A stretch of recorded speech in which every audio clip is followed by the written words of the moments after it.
What's up, fantasy managers? This is Jason, the lucky bastard Youthamo, and you have tuned in. I'm going to start watching the Fantasy Football Show. Yeah. This is the first video for our play or pause for Thursday night. Tennessee against the Packers. I'm doing Tennessee. Tyler's doing the Packers, and his will come out, I believe, like tomorrow. This game is also being played in Lambeau. If it's cold here right now, I'm pretty sure it's cold over there. So keep that in mind. I am going to give you reasons why you should either play or you should pause people. And you can take my advice. And if it doesn't work, you can blame me. It's me. I'm the problem. It's me. You know, little Tay-Tay out there. My wife's all about that right now. They're coming over here in Seattle. We're trying to get tickets. Well, she's trying to get tickets. So, before we go into this, if you like Tay-Tay, give us a thumbs up. You can also subscribe. That would be helping us out, which we will appreciate. And leave those comments. We love interaction with you guys. All right, let's do this, all right? So I'm doing the Tennessee Titans, the away team. And since 2018, the Titans are 2-2 on Thursday Night Football. So they're 500. First off, let's go with Ryan Tannehill. And that's going to be a quick pause. Actually, I'm supposed to freeze myself and say pause. Ryan Tannehill, and that's going to be a quick pause. He's coming back from injury. He played last week, had a good game. He's 27th overall quarterback. The Packers are 5th for quarterback scoring. Their secondary is pretty good. You know, if there's anything going great for the Packers, it's their defense. Their defense has played pretty well. So a little fun fact here. The last two times, I think actually Tannehill's only played the Packers twice, once as a Dolphin, the other as a Titan. The last two games against the Packers, these stats are combined. He's 31 for 52, 365 yards, 3 touchdowns, 4 interceptions. It's not great. He has a 182-yard average out of those two games. That's not good. One of those games, I believe it was like 2 years ago, and it was like it was towards Christmas. I think it was like week 17, maybe. It was the championship week. I know that because I started Ryan Tannehill, so I watched that game at Lambeau Field. It was in the snow. It was freezing. He did not play well. The one good thing that helped me out was that he had like a 30-yard touchdown run. That was the only thing that really helped me. He does not play well against the Packers. He does not play well at Lambeau Field. Lambeau Field already is a tough environment to play in. So I'm going to have to say pause on him. He has, by ESPN, he's projected to get 12 points. I think he's going to be around that area. I think he's going between 10, 12, 13 points. Everyone's like, oh, but he scored like 22 points against the Raiders last week. What are you thinking, Jason? Look, the Raiders are horrible, and their secondary is just trash. They are 30th in quarterback scoring. There's a big difference from the Raiders defense and the Packers defense.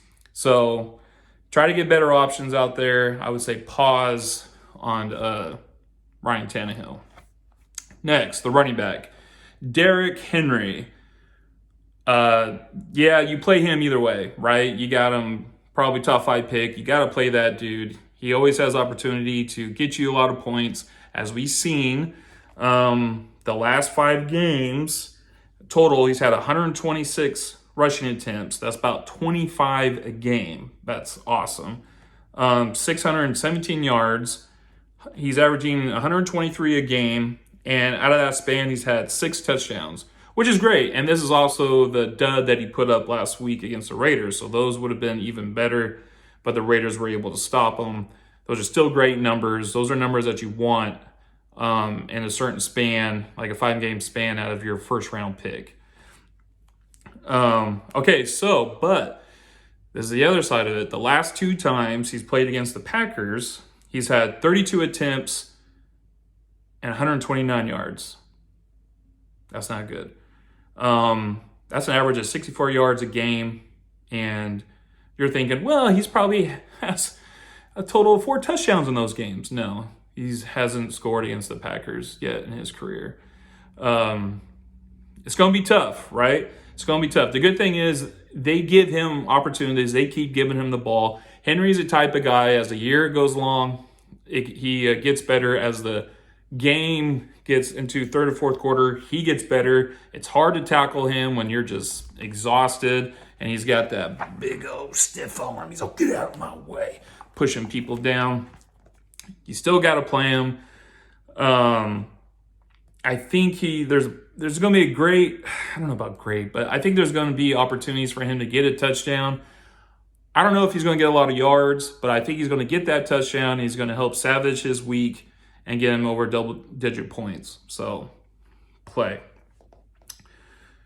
All right, now we're going into the wide receivers, and this is kind of simple. They don't have the strongest receiving core. That's also go into Tannehill. You know, he doesn't have A.J. Brown to throw the ball anymore, to throw the ball to. The replacement guy they tried to get for him was Treylon Burks. They got him in the first round from Arkansas. I believe he was like the 18th round pick. He's not getting a lot of opportunities. He's only had 13 receptions for 153 yards in 5 games. He has been injured this year.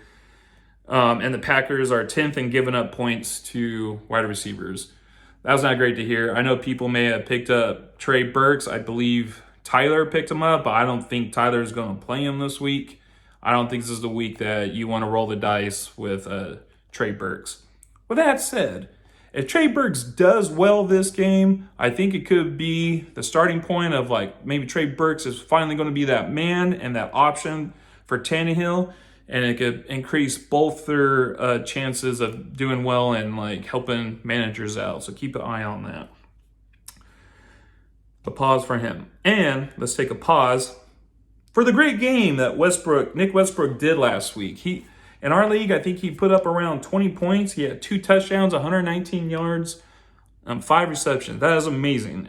He was probably one of the highest waiver picks for this week. Everyone wants to take a grab on him. Watching that game, one of those touchdowns, he was wide open. I believe it was a broken play for the defense, the Broncos defense, which gave him that second touchdown, which helped him with those points that made him look so good, where people probably went out and probably chased this guy. If he did, which is great, like that's good. I think he's got some value to him. I don't think he's going to put up near those numbers this game. I think what you're hoping for, if you need to start him, like in a deeper league or if you got injuries, I think there's going to be some design plays for him. And I think with that, there's good opportunity, or not good, but there's going to be opportunity for him to maybe get a touchdown, like a 20-yarder or a 30-yarder or something like that. Packers don't really give up big plays. So, and the 2 touchdowns that Westbrook scored last week, one was like a broken play on the defense. The other one was like a kind of a trick play. It was a flea flicker. The old-fashioned flea flicker. I would say pause him. Next. Pause. Robert Woods, USC. So last week he was second. I just got a text message and I was like trying to read it. He was second in targets. He had 7 targets last week. He's still not, but he only had like 2 receptions. The Broncos have a really good secondary. They have good cornerbacks covering them. I think the same with the Packers. I'm saying pause on him. I do think he has the highest chance of any wide receivers to score this week. I think you're going to you just got to hope for that. If you are going to play him, I want to play him. I really don't think any wide receiver on the Titans you should play this week unless you absolutely need to. I see this being a very defense game. on both sides. I know the Packers put up like 31 points against the Cowboys last week. The Titans defense, oh, is that next? No, we'll get into Titans defense. Just hold on one bit. Next, this is the boom or bust. And I'm going to go with Austin Hooper. And I'm going to say play because I believe he's going to be a boom. Check it out. It's not going to be a big boom. It's going to be a small boom. But that small boom is still greater than other tight ends' big booms. If you understood that. So I think he has a chance to vulture a touchdown from Henry. You know, play action, goal line. I think this could be a game for that. I think he's going to get you at least 8 points this game, and I would love that at my tight end this year. So with that being said, I think he's going to get 8 points with receiving yards and maybe a vulture touchdown. Either way, that's what managers want out of a tight end. So if he's on your team or you need a tight end, I think he could be a good pick for this year or for this week against the Packers. Boom. Boom. All right, so defense. I would play that defense, right? Yeah, like I said, the Packers threw up a lot of points last week. They had that one individual, Watson, who just tore it up. The Tennessee Titans, their last 5 games, they've been on a tear on the defense. Since their bye week in week 6, their last 4 games. Since week 6, their bye, 3 out of the 4 games, their defense has scored over 10 points, only allowing an average of 12 points a game. On top of that, in those 4 games, they have gotten 16 sacks and 5 interceptions. And the Packers' offense is 25th to giving up points to their defense. They don't score a lot of points. They did last week. I think that's not going to happen Thursday. Like I said, it's going to be a defensive game. I think if you have the defense of the Titans, you play them. Yeah. I don't see the Packers throwing up 30 points again. So, all right. Last but not least, let's pause on Randy Bullock. Obviously, because he's out with a calf injury. With a calf injury, he's out. So, who are they going to have replace him? Well, they got Josh Lambo. If you're in desperate need, go ahead, play him. Thursdays are usually a kicker's dream of the week. You're like, oh, I want to play Thursday. Get a lot of field goals. Josh Lambo, I think he's played about 7 seasons. His percentage is 87%. But between 40 and 49, he is 33 and 40 out of 44 throughout his career, which is not great. And from 50 plus, he's 16 for 23, which isn't great. And those are the big field goals you want your kickers to get because they're worth 4 or 5 points. But if you need to, like I said, with this being a defensive game, go ahead, start him. And that's it. Thank you for listening. That one was pretty much pause on everybody except Derrick Henry. You got to play him. That dude's a beast. He's one of the best running backs we've seen in a long time. I think there's a good chance that we get a boom and an Austin Hooper. In this game, I don't trust the wide receiver core or the quarterback. All right, so thank you for watching. Please give this a thumbs up. I try to throw in some good stats for you. It's going to be like, yeah, well, Jason said this. Blah, blah, blah. It makes sense. Sometimes you got to go with what the stat gives you, right? Please subscribe. We need 20 subscribers so Tyler could go live on his mobile device. I don't know why I'm doing that. It's goggles, but it's supposed to be like I was matching my phone right there. So you could go live on that. We really would like that. Leave comments if you have any questions.